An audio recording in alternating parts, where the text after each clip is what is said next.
ഇപ്പോൾ ആര്യാടൻ ഷൗക്കത്ത് മാധ്യമങ്ങളോട് സംസാരിക്കുന്നു. അതിലേക്ക് പിന്നെ ബി ജെ എന്ന് വെച്ചാൽ അന്ന് ബി ജെ പി ഇല്ല, ജനസംഘവുമായി 1977 പരസ്യമായി സഖ്യമുണ്ടാക്കിയിട്ടാണ് കോൺഗ്രസ് ആദ്യമായിട്ട് ഇന്ത്യയിൽ നിന്ന് അധികാരത്തിൽ നിന്ന് താഴെ ഇറങ്ങുന്നത്. കമ്മ്യൂണിസ്റ്റ് പാർട്ടിയും ഇന്ത്യയിലെ കമ്മ്യൂണിസ്റ്റ് പാർട്ടികളും ജനസംഘവുമാക്കി ഉണ്ടാക്കിയ വളരെ കൃത്യമായ സഖ്യം 1970. അതിനു മുമ്പ് 1967 തന്നെ കോൺഗ്രസിനെ താഴെ ഇറക്കാൻ 3-4 സംസ്ഥാനങ്ങളിൽ ജനസംഘവുമായി സഖ്യമുണ്ടാക്കിയിട്ടുണ്ട് എന്ന് വളരെ വ്യക്തമായി കമ്മ്യൂണിസ്റ്റ് പാർട്ടി തന്നെ അവരുടെ പാർട്ടി രേഖയിൽ തന്നെ പറഞ്ഞിട്ടുണ്ട്.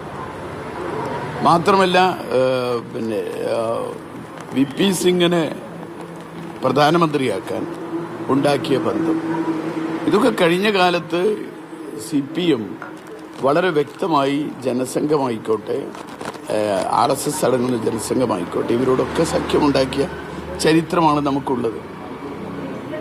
അപ്പോൾ ഇതവര് പരസ്യമായിട്ട് സമ്മതിച്ചിട്ടുള്ള കാര്യമാണ് മുൻപൊക്കെ.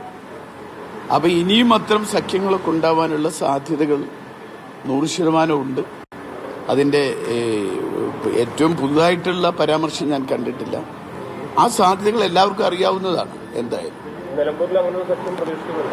അല്ല, അങ്ങനെയല്ല, അതിനെക്കുറിച്ച് എനിക്ക് കൂടുതലായിട്ട് അറിയില്ല.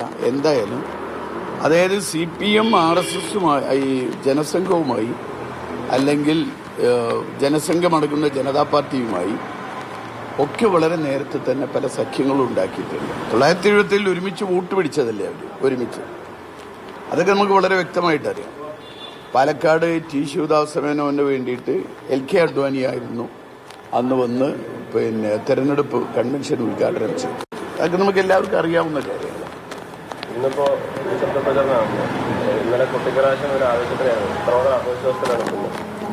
നിങ്ങൾ കണ്ടല്ലോ, ഇതൊക്കെ ഞാൻ പറഞ്ഞു തരേണ്ട കാര്യമില്ല. ഇന്നലെ നിങ്ങൾ കണ്ടല്ലോ, നിങ്ങൾ ഓരോന്നും നിങ്ങൾ കണ്ടുകൊണ്ടിരിക്കുക. ഒരു കാലത്തുമില്ലാത്ത ഒരു വേവ് ഇടതുപക്ഷ ജനാധിപത്യ മുന്നണി സഖ്യത്തിനെതിരെയുണ്ട്. അതിനെ മറികടക്കാൻ പല രൂപത്തിലുള്ള ശ്രമങ്ങളും നടത്തിക്കൊണ്ടിരിക്കുന്നു. പല സാധ്യതകളും, വിവാദങ്ങളുണ്ടാക്കുക, എല്ലാ വിഭാഗങ്ങളെയും ഇതേപോലെ സഖ്യങ്ങളുണ്ടാക്കുക, ഇതൊക്കെ ശ്രമിക്കുന്നുണ്ട്. പക്ഷെ നിലമ്പൂരിലെ ജനങ്ങൾ വളരെ കൃത്യമായി തീരുമാനിച്ചു കഴിഞ്ഞു എന്നതിൻ്റെ വ്യക്തമായ തെളിവാണത്. ഒരു ചരിത്ര ഭൂരിപക്ഷത്തിന് നിലമ്പൂരിൽ UDF ജയിക്കും, അതിൽ യാതൊരു തർക്കവും.